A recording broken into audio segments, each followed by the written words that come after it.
വൈദ്യുതി ചാർജ് വർധനവിൽ പ്രതിഷേധം KSEB section office ഉപരോധിച്ചു. വൈദ്യുതി ചാർജ് വർധനവിൽ പ്രതിഷേധിച്ച് കോൺഗ്രസ് പൂവച്ചൽ മണ്ഡലം കമ്മിറ്റിയുടെ നേതൃത്വത്തിൽ കെഎസ്ഇബിയുടെ പൂവച്ചൽ സെക്ഷൻ ഓഫീസ് ഉപരോധിച്ചു. ഉപരോധ സമരം മണ്ഡലം കമ്മിറ്റി പ്രസിഡന്റ് കട്ടക്കോട് തങ്കച്ചൻ ഉദ്ഘാടനം ചെയ്തു.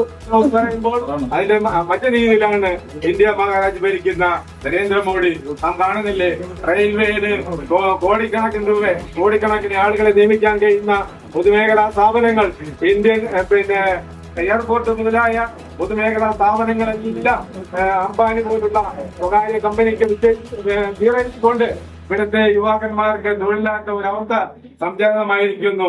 അങ്ങനെ അതുപോലെ കേരളത്തിൽ ഒരു ഇരുട്ടടിയായിട്ടാണ് കേരളത്തിലെ മുഴുവൻ ജനങ്ങൾക്കും ഇത്തരത്തിലുള്ള വൈദ്യുതി ചാർജ് ഇടയ്ക്ക് വർദ്ധിപ്പിച്ചുകൊണ്ട് സാധാരണ ജനങ്ങളെ പൊറുതിമുട്ടിക്കുന്നതിനെതിരെ ഇന്ത്യൻ നാഷണൽ കോൺഗ്രസിന്റെ നേതൃത്വത്തിലുള്ള നേതാക്കൾ, ഗ്രാമപഞ്ചായത്ത് അംഗങ്ങൾ, മണ്ഡലം കോൺഗ്രസ് കമ്മിറ്റിയുടെ പ്രസിഡന്റ് അടക്കമുള്ള മുൻ ഗ്രാമപഞ്ചായത്ത് പ്രസിഡന്റ് പി രാജേന്ദ്രൻ, ഗ്രാമപഞ്ചായത്ത് അംഗങ്ങൾ അഡ്വക്കേറ്റ് ആർ രാഘവലാൽ, ബോബി അലോഷ്യസ്, മഹിളാ കോൺഗ്രസ് ജില്ലാ സെക്രട്ടറി എസ് ഷീജ, സേവാദൽ മഹിളാ വിഭാഗം ജില്ലാ പ്രസിഡന്റ് ജെ ഫസീല, മണ്ഡലം വൈസ് പ്രസിഡന്റുമാരായ സുരേന്ദ്രൻ നായർ, കോട്ടക്കുഴി കൃഷ്ണൻ, പ്രവാസി കോൺഗ്രസ് ജില്ലാ secretary Thalhath, block general secretary U B Abhilash, Mahila Congress മണ്ഡലം പ്രസിഡന്റ് ഷീജ ബി വി, മണ്ഡലം ജനറൽ സെക്രട്ടറിമാരായ Radhakrishnan Nair, Michael, Aneesh Badanipuram, Mahin, Shyam Singh, S David, Shahul Hameed, John Christopher തുടങ്ങിയവർ സമരത്തിന് നേതൃത്വം നൽകി.